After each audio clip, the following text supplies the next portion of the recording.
What's up, everybody? Rob coming back at you from Healthy You, where we help busy entrepreneurs, executives, and high end professionals reverse their insulin resistance so they can lose fat, regain their energy, mental clarity, and overall improve their quality of life. And in this video, I'm going to get into the exact supplement protocol that I use to help me reverse my insulin resistance, lose 90 pounds, and many of the supplements my clients use as well to do the same. I think this will be very helpful for you guys so you can know exactly what other tools you can use to help you crush your insulin resistance and get healthy once and for all. So let's get right into it. I think this will be very, very, very, very knowledgeable for many of you. So let's go. All right, now I want to start off by saying none of these supplements will be nearly as effective if you're not inputting the foundation of lifestyle change into your daily schedule, right?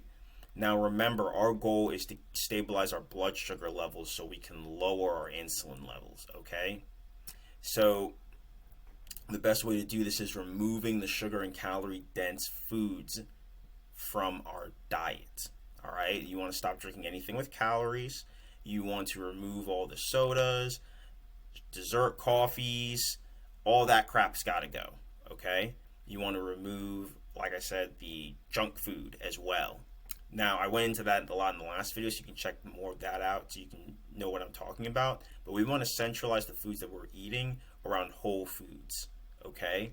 Particularly protein, veggies, legumes, some fruit, right? And we're going to want to sleep and move more. This is the foundation of what needs to happen. Without this, many of the supplements that I'm going to mention in the next few minutes will not be nearly as effective, if not be effective at all. All this stuff is only effective when you make the proper lifestyle changes. We prioritize protein, large servings of protein, and large servings of veggies. If you centralize your meals around these two things, it makes this very, very, very hard to fail at. Most of us can likely eat large servings of protein and get very, very full. It's adding in the veggies that's also very important. And I just recommend eating the veggies first. Eat the veggies first and then have 4 to 6 ounces of protein so you get extremely full. And this makes following the diet very, very easy.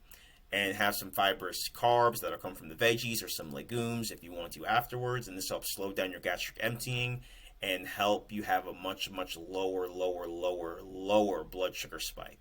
As well as these foods are insanely low in calories, so you're going to lose fat, right? So you want to double down on protein, veggies, and sleep. Sleep is so important in regulating your hormonal signaling. When you have sleep deprivation, your metabolism and your insulin signaling is impaired, meaning you'll have greater cravings because your blood sugar spikes will be higher, and you'll have higher and elevated insulin levels. So sleep more, prioritize protein and veggies. And then these supplements will be more effective.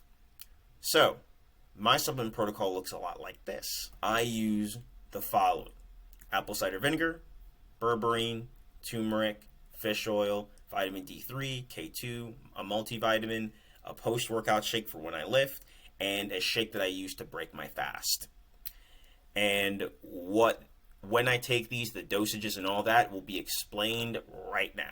Apple cider vinegar. Now, what this is great for doing is helping lower the blood sugar spikes. Now, apple cider vinegar is very effective for this, but you can also use different types of vinegar as well. Apple cider vinegar is preferably what I use, and I used to use the liquid in 1 or 2 tablespoons right before I ate. I would try to dilute that in water, and it was rough, to say the least. So I switched to 500 milligram capsules. It's not quite as effective as using the actual liquid, but it still works quite well. So I take this before a meal. Now, there's limited research around apple cider vinegar and how it affects your blood sugar, but the limited research is favorable in the rat models that we see. So in the rats, it clearly shows a reduced blood sugar spike when using the apple cider vinegar. So, and it's weird because it has an interesting mechanism of action. I'm not going to get into the science in this video because I know many of you don't care. You actually just want to know more about the supplements, but I wouldn't encourage you to research that. It's actually quite interesting. Berberine. Now, this is really, really cool also. Berberine I've used now for many years. It was the apple cider vinegar I've really only been experimenting with over the past year. Berberine I've used for almost 5 years now, and it has been a consistent staple in my supplement protocol. It works also very well in lowering your blood sugar spikes, and it does this through pretty much antioxidants and minimizing the amount of oxidative stress within the cells. It's very, very good in also increasing your lipid metabolism, as well as helping you break down the sugars in your bloodstream. I usually take 500 to 600 milligrams before every meal, and there's a fair amount of research that backs this. A lot of studies, as well as people, have actually replaced their 500 milligram metformin dose with 500 milligrams of berberine, and it works very well. Now, I pair this with apple cider vinegar because apple cider vinegar tends to work more throughout the day. The capsules work more acutely, but if you use the liquid, this actually spans throughout the day, and the berberine works more acutely. And also, you can use it 2 different mechanisms of action to attack your blood sugar in 2 different ways. I don't believe they overlap or hurt each other in any way, but this is my experience and what I've experienced with my clients. I am not a doctor or a medical professional, and always make sure to ask them before you use any of these supplements. This is just what I do. I'm not saying that you should do this. Turmeric. Now, turmeric is more of what I use for acid reflux, heartburn, and to overall improve inflammation. This is fantastic, especially if I have any type of red meat or, a higher carb meal. Turmeric will be fantastic in helping control my bloating and my inflammation. And what I simply do is I have 800 milligrams before every meal. And there's mixed research on it improving blood sugar. Many people believe that it does, or because of it manages oxidative stress, and that it can make your other supplements that you use to manage blood sugar, like apple cider vinegar, berberine, cinnamon, hawthorn berry, things like that turmeric makes those supplements more effective. But once again, just in itself, and it being such a great supplement for improving systemic inflammation is fantastic. So fish oil. Now, this is very, very good to helping, once again, modulate your lipids, increase your good cholesterol, improve your brain health, and overall add more omega-3 fatty acids to your diet. So if people struggle to get in fats and want to look for a very low calorie, easy way to get more fats into your diet, fish oil is a great alternative. There's lots of research to support this. And it also helps, lower inflammation, as well as helps repair the cells.